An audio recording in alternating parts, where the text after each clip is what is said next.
Y algo que tenía Bielsa que lo digo es, tú entrenas como juegas.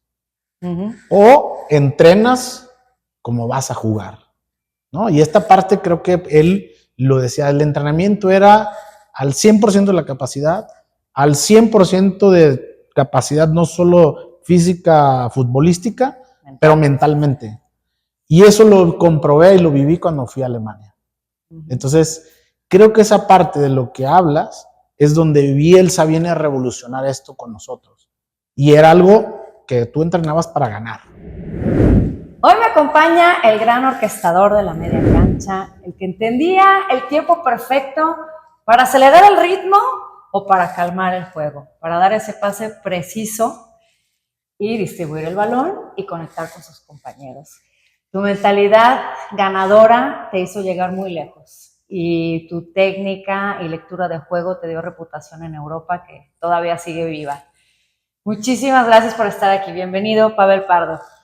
Gracias, Nisha. Pues al contrario, muy halagador tus comentarios y tu presentación. Que, pues la verdad que sí, ¿no? Eso que acabas de decir, por ejemplo, en Alemania, que sigo siendo un embajador con ellos, de la liga, del club, y eso habla de las cosas que se hicieron bien. Y bueno, ahorita platicaremos de también, todo ese tema. Y bueno, también tenías una gran habilidad para los tiros de media cancha y una sólida recuperación y anticipación, pero vamos a ver cómo bajas ese balón el día de hoy. Sí, por supuesto que sí. A ver, ¿y qué recuerdos tienes de la infancia, de esas calles de la Clemente Orozco de aquí de Jalisco, de Guadalajara? Claro. ¿Qué te acuerdas de tus papás? ¿Qué había en tu entorno? ¿Qué ambiente había? Platícame de esos días. No, me estás haciendo recordar a mi niñez y eso de verdad siempre lo digo. Mi niñez fue una niñez feliz, una niñez alegre, en las calles exactamente de la colonia donde yo crecí, que es la Unidad Clemente Orozco, donde jugábamos en la calle, donde esta colonia estaba llena estaba llena de árboles, había pilas, ¿no? Que antes, ¿no? En estas colonias había una cantidad, cuando llovía, pues después hacíamos las patinetas ahí también y bueno, nos metíamos. Y pues entre los árboles, entre todo, pues nosotros convivíamos, jugábamos fútbol, burlaba las raíces, ¿no? De los árboles. Claro, entonces ahí te entrenabas. De ahí me entrenaba. Y después, pues obviamente en la calle, con nuestras porterías que las poníamos 2 piedras, claro, y jugábamos, pero no solo jugábamos fútbol, pues jugábamos básquetbol, béisbol, fútbol americano. Entonces, en general todo. Y aparte, mis papás pues siempre fueron deportistas, tanto la parte de mi papá como la parte de mi mamá. Pues el ambiente que tú veías. El ambiente que yo crecí fue de deporte, 100%. Ok. Y entonces, bueno, y aparte te iba a decir que qué triste que ya no existe eso, ¿verdad? Ahora ves a todos los niños en la calle, pero con el celular. Pues es triste porque también, pues el entorno ya no puedes que tus hijos salgan a la calle, la seguridad, ¿no? Esa parte de inseguridad. Y como tú comentas, entonces empiezas jugando en el barrio. Sí, ¿no? Correcto. ¿Quién te ve y te dice, tiene calidad, cualidad y me lo llevo a Atlas? Bueno, muy rápida la historia. Mi papá tiene 7 hermanos, ellos siempre jugaron, mi papá jugó al fútbol, nunca llegó a primera división, jugó en las Chivas. Otro hermano de mi papá, otro tío jugó en la UDG, segunda división, otro tío Enrique, que fue entrenador del Atlas de académicos, tercera división. Entonces, ellos tenían un equipo y ese equipo se llamaba Títulos Universitarios porque ellos tenían un negocio ahí en López Cotilla y Camarena, donde hacían todos los títulos de la Universidad de Guadalajara. Entonces todos. Ahí la conexión. Entonces, esa conexión. Y entonces, ¿qué pasa? Los hermanos hablan y dicen, ¿por qué no hacemos un equipo de fútbol? Porque tenemos obviamente muchos sobrinos y todos estos sobrinos necesitan jugar. Entonces mi papá era el entrenador junto con Enrique, mi otro tío, que es de los más grandes, pero mi tío Enrique sí tenía ya un título profesional y que ya había entrenado a la tercera división, que era académicos del Atlas. Y ahí es donde surge toda la historia de nosotros, pues de la familia Pardo, que es muy grande, muy futbolera, y de ahí, de esa misma colonia, salieron muchísimos grandes jugadores y uno de ellos, el Güero Real, ¿no? Entonces, por nombrar alguno que otro que se me va, y cuando el Güero Real entra a las fuerzas básicas como director del Atlas, entonces ahí es cuando se voltea mi papá y mi tío le dice al Güero, bueno, ¿cuándo te llevamos a los jugadores para que hagan una prueba? Entonces el Güero Real les dice, mira, con todo lo que ustedes hacen aquí, es mejor que se queden aquí, que se sigan preparando porque lo hacen muy bien, y a los 15 años vienen y hacen una prueba. Y así fuimos todos mis primos. Yo tenía un primo más grande que me acuerdo jugaba en reservas, lo iba a ver jugar. Después yo entré a los 15 años, me quedé con otro primo. Y todos mis primos futboleros. Hoy tengo un primo que se llama Corazaín, que está en Chivas, que desgraciadamente tuvo un accidente, quedó parapléjico, bueno, silla de ruedas, sigue trabajando en el club. Yuri, otro primo que también trabajó con Santos, con Atlas, también trabajó con el Canelo. Pero todos involucrados, Todos ¿no? siempre en Toda el la deporte. familia siempre ha estado involucrada. Todos muy deportistas y muy Atlas también, ¿no? También. Y entonces así fue como crecimos. Ok, y llegas y caes en las mejores manos, ¿no? Caes en las manos de los mejores formadores que ha tenido el fútbol mexicano. Sí. Estoy hablando de Efraín Flores, el Güero Real, Sí. Maciel. De hecho, cuando llega Bielsa aquí, dice que le encanta lo que están implementando y la metodología. Lo platiqué aquí con Efraín una vez cuando lo invitamos. ¿Qué hacían ellos de diferente? Mira, yo creo que, a ver, algo que son muy capaces de toda esta gente que nombraste, pero sin duda había algo en el club que yo lo sigo diciendo, por eso se dice fuerzas básicas, que es una formación, y no solo una formación deportiva, había una formación integral. Y creo que nosotros crecimos con esa parte en el Atlas, esa parte formativa que es integral, como lo has dicho, no solo deportivo, también en la parte personal, porque siempre pues, era nuestra familia y nos veían como sus hijos. No solo ellos, sino también tengo que hablar para una persona muy grande que es Enrique Venegas. Y bueno, había otros más, Ernesto Urrea y muchos más que estuvieron ahí en todos estos proyectos con Bielsa. Y creo que el talento de todos ellos, conjuntado con el impulso de Bielsa, creo que fueron los primeros donde hicieron visorías de sur a norte. Sí, ¿verdad? Porque antes como que se concentraban aquí y él fue el que dijo, no, vámonos de Sinaloa, vámonos de y ahí es salieron de y ahí es Sinaloa. donde viene Borghetti. Teníamos un compañero de Tijuana, otro Salcedo de Yucatán, entonces abarcaban todo eso, pero eso ya lo tenían armado Efraín, el Güero, Héctor Real, Maciel, todos ellos ya lo tenían armado. Viene Bielsa con un impulso y ahí es donde le inyectan esta parte que al final pues dio muchos frutos. Muchos frutos y muchos jugadores. ¿Y cuánta falta hace esa formación en México, no? Se ve reflejado ya en la selección. Sí. Además hay muchos temas, malas decisiones que han tomado los directivos, como ascenso no descenso y bla, bla. Pero creo que todo se resume en la falta de formación, ¿no? ¿Y por qué se ha dejado de hacer aquí? Yo creo que hay algo que nos pasa a los mexicanos. Voy a hablar específicamente del Atlas, que es como lo viví. Obviamente tenían la estructura bien armada y como lo tienes armado, y ahorita hablo un poquito de lo que es Chivas, pues era la mejor cantera y la mejor formación, junto con Pumas. Entonces, ¿qué pasaba? Que pues cada vez venían más y más y más, y entonces salían, lo que acabas de decir, salía un jugador, lo vendían, salía otro, lo vendían, salía otro, y era una máquina. Entonces creo que la gente se estancó, se quedó en su zona de confort, diciendo pues ya lo tenemos armado. Y ahí viene el golpe duro para Atlas. Porque después no se mejoró, no se hicieron mejorías en todo, y ahí es donde viene una... Se estanca, ya no hay... Y le pasó a Pumas también. Pumas. Y hoy los que están, pues es Chivas, Pachuca, Santos, que te diría que son los que hoy dominan en la parte de formación de jugadores en el país. Ah, qué triste. Ojalá nos pongan atención y vuelvan otra vez a hacer eso.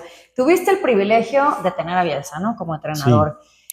Qué personaje, ¿no? O sea, además de tener una mentalidad ganadora, pues estaba años adelante. Sí. Y él dijo en una entrevista que los argentinos tenían una virtud, que era que tenían una rebeldía muy fuerte ante la derrota y un gran deseo de ganar, y que eso les abría muchas puertas en el mundo. Yo creo que sí es así, ¿verdad? No, lo dices perfectamente. Yo conviví con muchos compañeros argentinos. Cuando me preguntan de Bielsa, cuando estuve en Inglaterra, me hicieron la BBC me hizo una entrevista para ver qué opinaba de Bielsa y que lo conocía. Y una de las cosas que siempre lo digo, y ahora, pues obviamente hoy con las redes sociales que nos da el acceso a mucha información, llámese Guardiola, llámese Arsène Wenger, llámese Mourinho, todas estas grandes figuras, ¿no? Y algo que tenía Bielsa que lo digo es, tú entrenas como juegas, o entrenas como vas a jugar, ¿no? Y esta parte creo que él lo decía, el entrenamiento era al 100% de la capacidad, al 100% de capacidad no solo física, futbolística, pero mentalmente. Y eso lo comprobé y lo viví cuando fui a Alemania. Entonces, creo que esa parte de lo que hablas es donde Bielsa viene a revolucionar esto con nosotros. Y era algo que tú entrenabas para ganar. Y eso se reflejaba el día sábado o el día domingo, cómo jugabas. Y él lo decía, como entrenas, juegas. Y eso era a full, o sea, era la máxima capacidad. Sí, ya llegaban listos al partido. Claro, ¿no? Claro, y lo ves en los grandes, ¿no? Michael Jordan, Kobe Bryant, todos, está hablando de otros deportes, y se entrenaban para eso. Entonces, Bielsa vino a revolucionar esa parte que nosotros, como mexicanos, pues de repente somos un poco más relajados y que pues no te das cuenta, ¿no? Entonces, cuando viene gente tan capaz, como es el caso de Bielsa, y vino a revolucionar esta parte.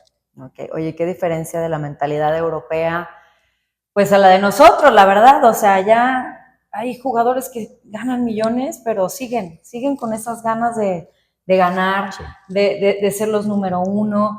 Y aquí una vez John Sutcliffe en el episodio me decía que aquí les daba el síndrome del Corvette y la Louis Vuitton.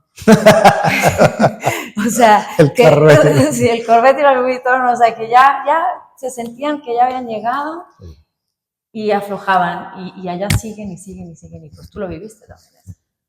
Mira, voy a contar una historia muy interesante. Cuando yo tenía exactamente 17 años, ya había debutado. El entrenador era Bielsa, el preparador físico era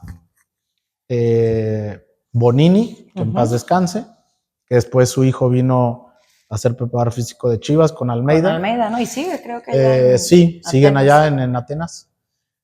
Y un día yo me juntaba mucho con los extranjeros, con Ubaldi, con Domizzi, con Berizzo, que somos muy buenos amigos, ahora está en León.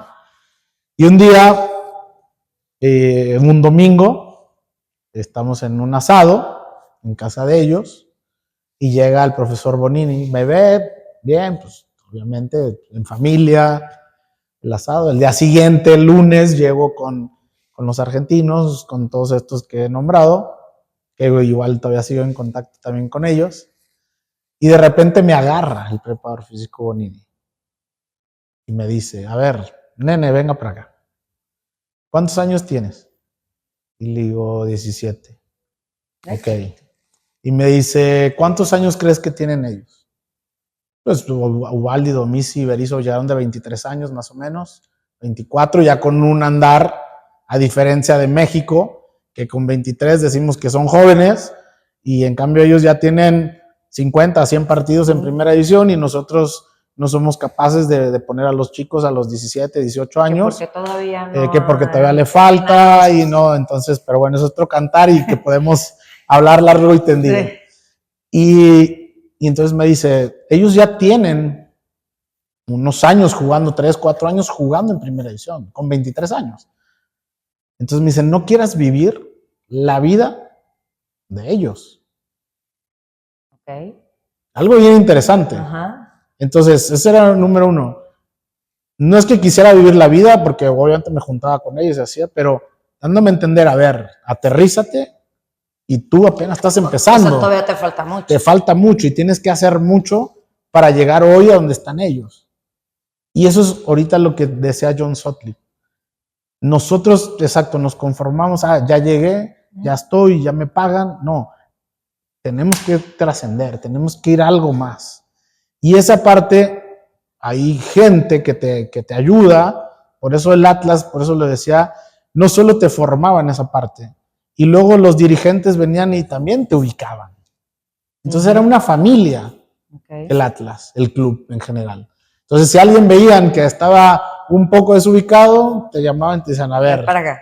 Te aterrizas, estás empezando, tal día. Y así es. Entonces creo que esa parte a mí, al menos, me ayudó mucho. Y después, pues siempre tuve a mi papá, mi mamá, y mi papá siempre estuvieron atrás de mí, ¿no? En esa... Es que también eso es importante, el entorno familiar, ¿no? Es correcto. Entonces, para ver, depende quién llega y quién no llega. Sí. ¿Y tu paso por Atlas fue corto? Digo, ¿tú estuviste 4 años? 5. 5 años, 5 años. ¿Y por qué te vas a Tecos? ¿Te mandan? Porque me ¿Te mandan. llevan? Me mandan un año a los Tecos. Sí, me mandan ahí. Después del Mundial se rumoraba que iba a Tigres, que iba a Santos. Santos estaba Alfredo Tena, el entrenador, que Tigres me quería. Después, cuando llego a Tecos, Bielsa agarra al Español de Barcelona. Ahí me quería a mí, quería a Berizzo y quería a Germán Villa. Esos 3 jugadores pidió. ¿Y qué pasó? Y solo Germán Villa fue. Entonces, como yo acabo de llegar a Tecos, estaban en las negociaciones, y en esas negociaciones Bielsa agarra la selección de Argentina. Y ahí se termina. Y justo cuando estás en Tecos, te convocan para el Mundial del 98, ¿no? No, antes, ya en Atlas. O sea, yo llego, sí, o sea, en 98 estaba en Atlas, se termina el Mundial, que es en el verano, y ahí me voy a los Tecos, que duro del 98 al 99. Al 99, sí, nada más un año.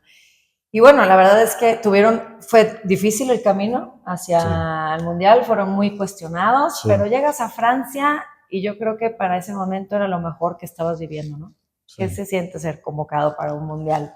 Pues imagínate con 20 años seleccionado nacional, representar a tu país, estar en un Mundial, pues es el logro más importante para cualquier jugador.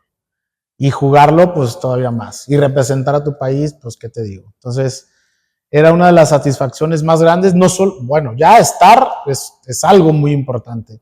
Y después jugarlo, pues más, ¿no? Entonces, creo que para mí fue una parte muy importante de lo que al principio me presentaste con esta parte. Y creo que era una diferencia, o lo que me hacía diferente era eso. La parte mental, que obviamente sí, era un jugador técnico, pero la parte mental creo que iba más allá. Y se veía. Y a ver, Bielsa te debuta como lateral derecho, pero tú, o sea, tu posición era mediocampista. ¿Quién te regresa otra vez a tu posición original? Sí, yo desde que llegué al Atlas y toda mi vida jugué de medio, y un día Bielsa me dice, vas a jugar de lateral derecho, que fue en el 93, que debuté en Ciudad Victoria, contra Correcaminos, y ahí me hizo lateral. Después, ¿quién me empieza a poner de mediocampista? En la selección, ya la Puente me ponía a veces de repente en el medio, la derecha, y uno de los que me regresa, pues es La Volpe. Ah, La Volpe, sí. De ahí tú. Que en el Atlas con La Volpe jugué de medio, de lateral y de tercer central por derecha. Multifacético. Padre. Y después llega tu primera etapa con el América, ¿no? Y a pesar de que no vienes de la cantera, el americanismo te reconoce como americanista.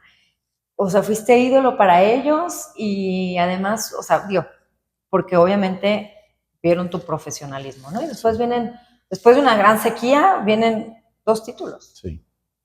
Lo dices perfectamente. Mira, hablar del América es complicado, o sea, es complicado los jugadores que llegan, porque han llegado figuras y que no ha pasado nada. No pasa nada. Y como lo acabas de decir, yo llegué sin ser de la cantera, la gente ve esta parte de mi profesionalismo, mi mentalidad ganadora, y que después de una sequía de 13 años, más o menos, somos campeones, con 2002 con La Puente, y luego 2005 con Carrillo, entonces con Mario. Y esa parte para mí fue muy importante porque aprendes a querer al club, aprendes esa parte del americanismo. Mucha presión. Demasiada presión.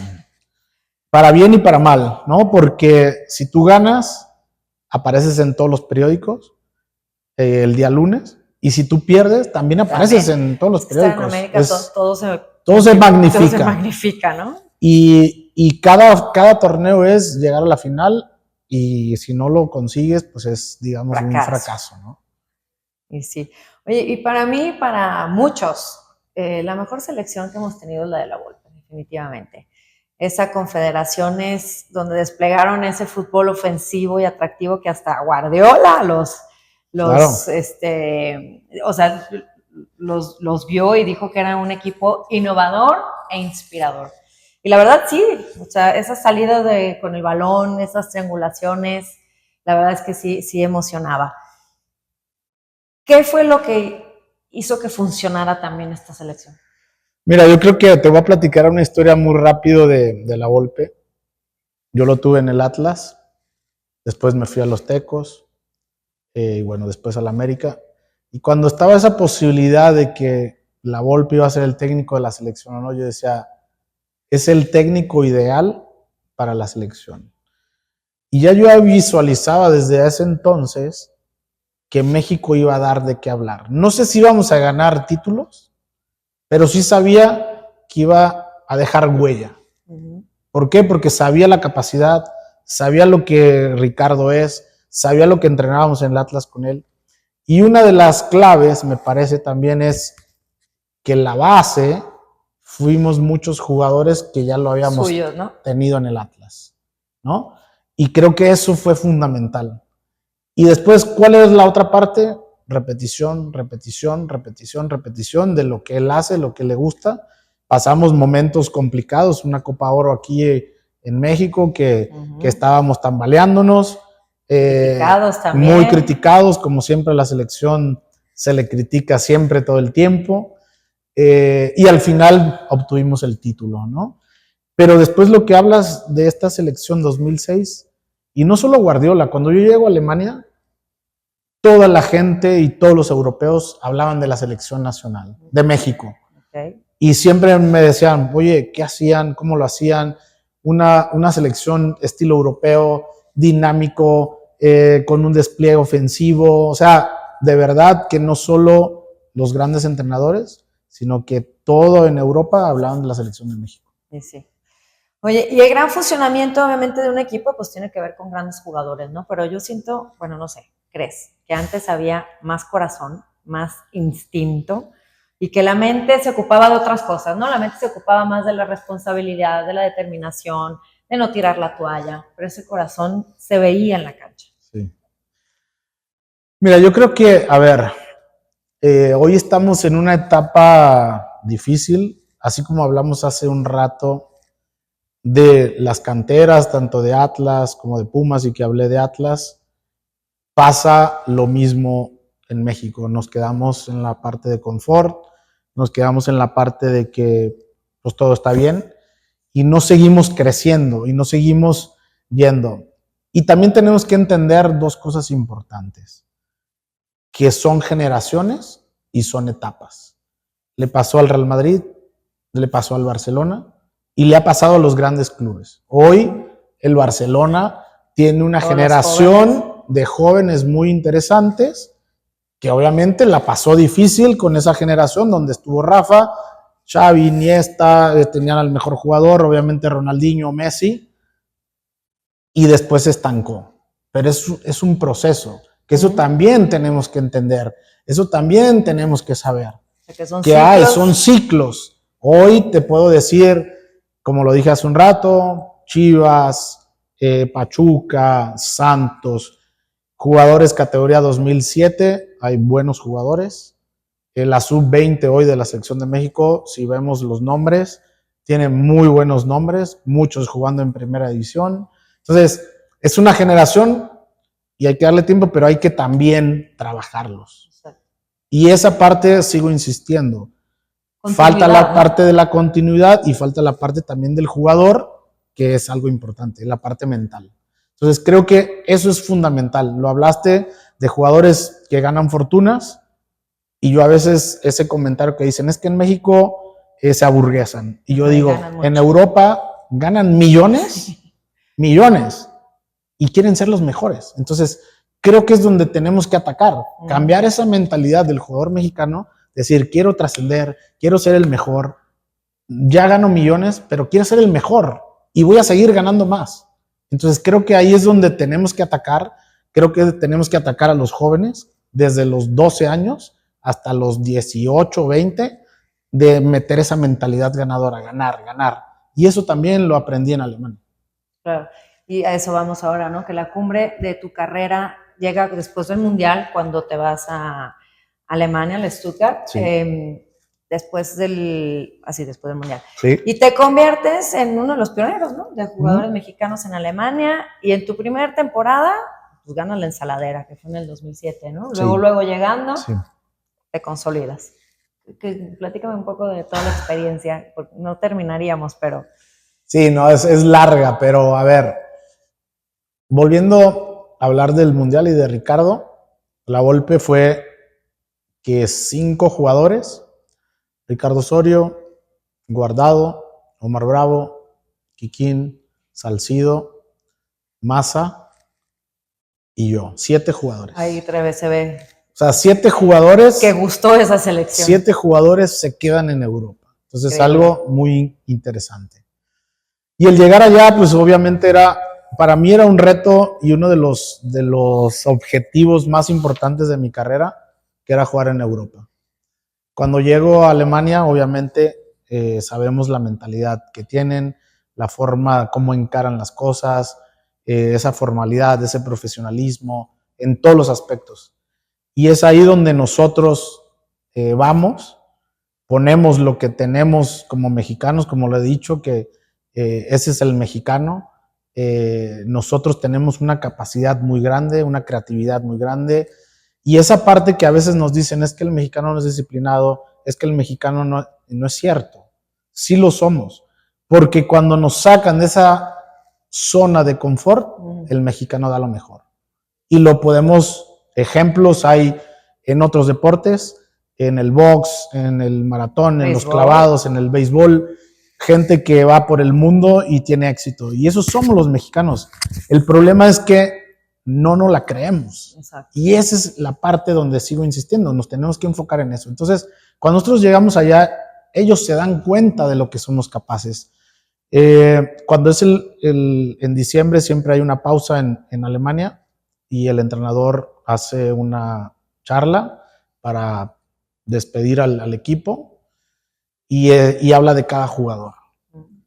Y cuando se refiere, llega con los mexicanos, Ricardo y yo.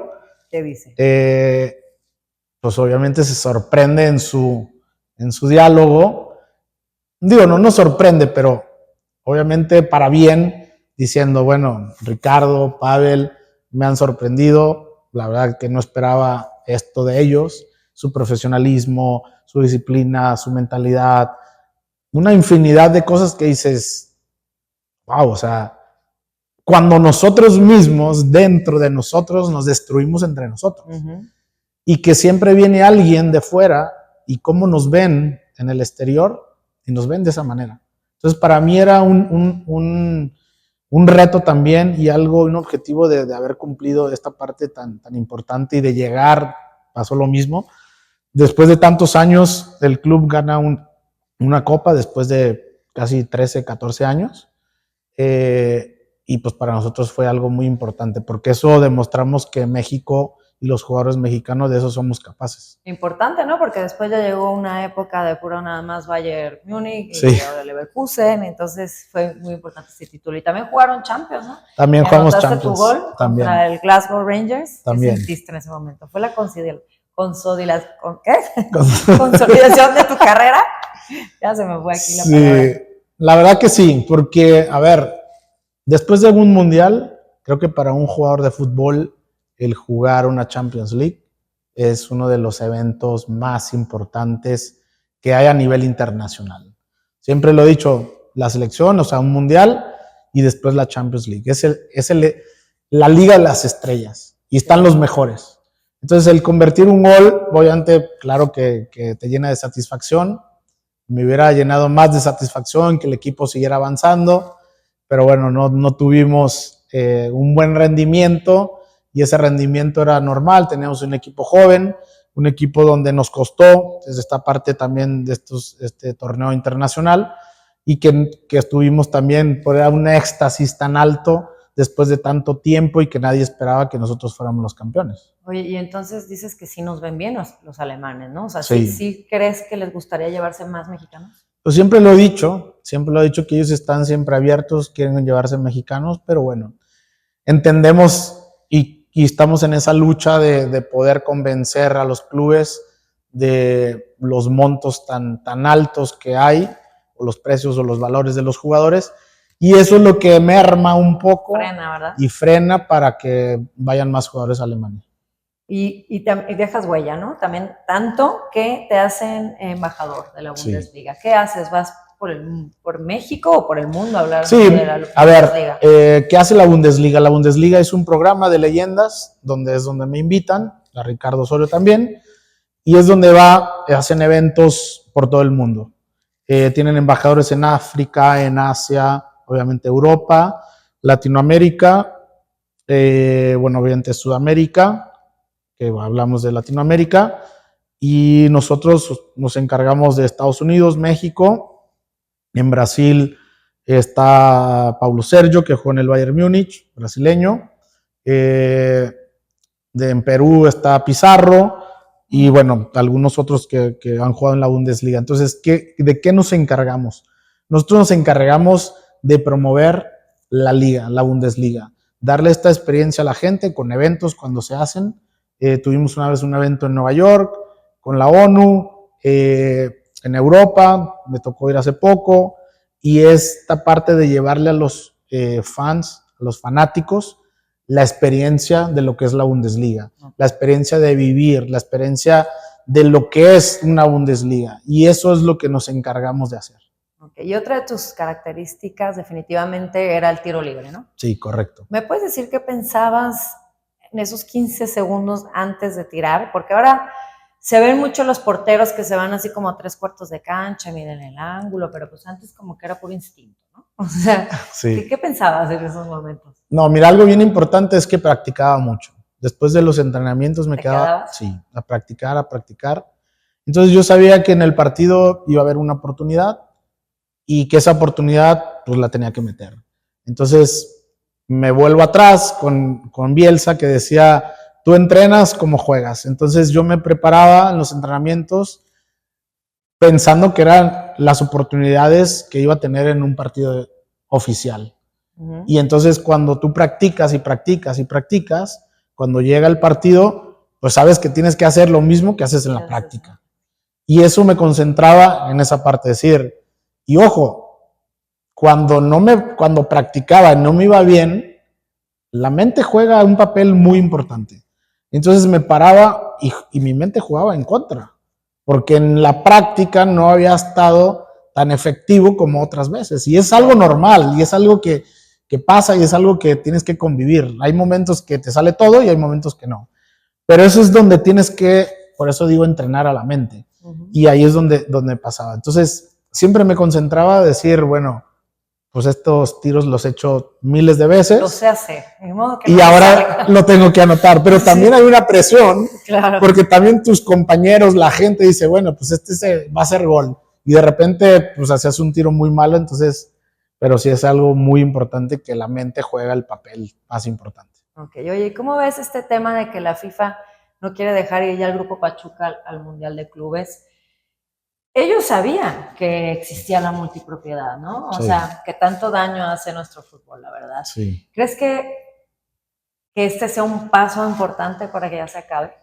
Pues a ver, se supone que ellos mismos, la FIFA dijo que antes del Mundial se iba a acabar la multipropiedad.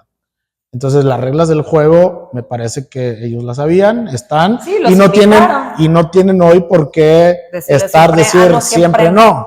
Entonces creo que eso es algo que al final de cuentas los clubes, bueno, en México eso lo saben, y que la FIFA pues, siempre lo ha sabido, ¿no? Sí, sí, se sabe que aquí pues hay multipropiedad. Pues ojalá, porque yo creo que sí le haría bien al fútbol. No, por supuesto, ¿no? Y a ver, hablando de Pachuca, que es un club que lo ha hecho bien, como lo dije hace un rato, sí, que es de los mejores formadores, que lo representa muy bien con su presidente y dueño. Creo que, a ver, al final Jesús Martínez me parece que es una de las personas importantes dentro del fútbol mexicano, dentro de la formación de sus jugadores. Y pues bueno, hoy por hoy sus dos equipos están en el Mundial de Clubes. Claro. Oye, ¿cómo viste la asignación del Balón de Oro a Rodri, que a mucha gente no le gustó, porque no es el típico que tiene una vida así muy pública? Pero hay un dato súper importante, ahora que no está jugando porque está lesionado, ha perdido 4 partidos de fila, o sea, consecutivos el Manchester City. ¿A ti te gustó esa asignación? Mira, es difícil. A mí, la verdad, siendo honestos, a Rodri lo admiro muchísimo por la clase de jugador que es.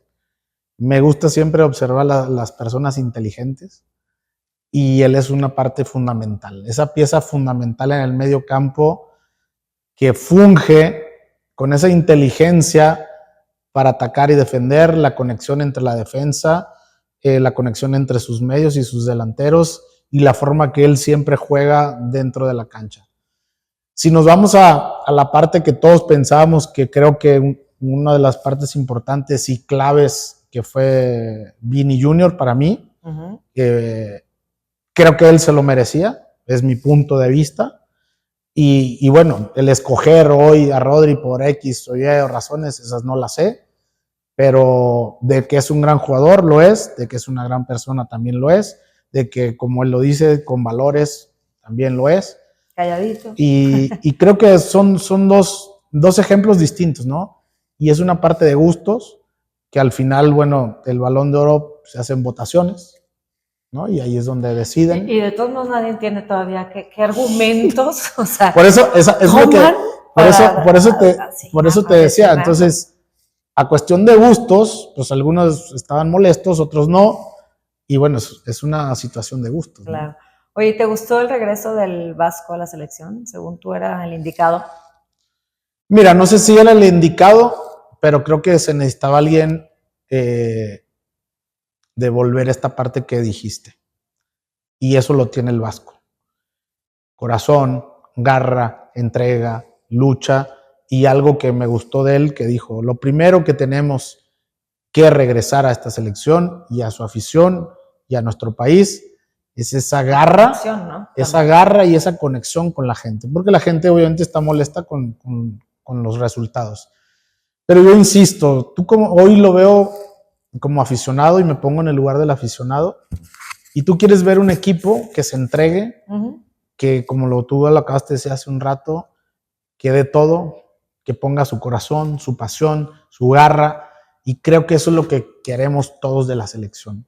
Si tú pones todo eso, después es un partido de fútbol, donde puedes ganar, sí, puedes perder, puedes empatar, pero esa parte creo que la gente es lo que añora, y eso me parece que el Vasco se lo da y se lo puede dar, y que ya lo vimos el otro día en el partido que tuvimos aquí en Guadalajara, y era un partido importante para eso, para volver esa conexión con la gente, y creo que los jugadores lo hicieron bien y hicieron esa conexión con la gente. Sí, la gente salió contenta, ¿eh? Ya están hablando de que a lo mejor quieren a Akron para que sea casa de la selección. Que es, ojo, yo también lo he dicho siempre, A la selección es el momento de Sí, sacarla a jugar a Monterrey, de traerla a Guadalajara, de ir a León, de ir a lo mejor a Pachuca, Toluca, no sé, pienso. Es un punto, Veamos, a ver es qué un punto decir. de vista. Oye, ¿y compartes la decisión de Rafa de haberse salido del Barcelona B?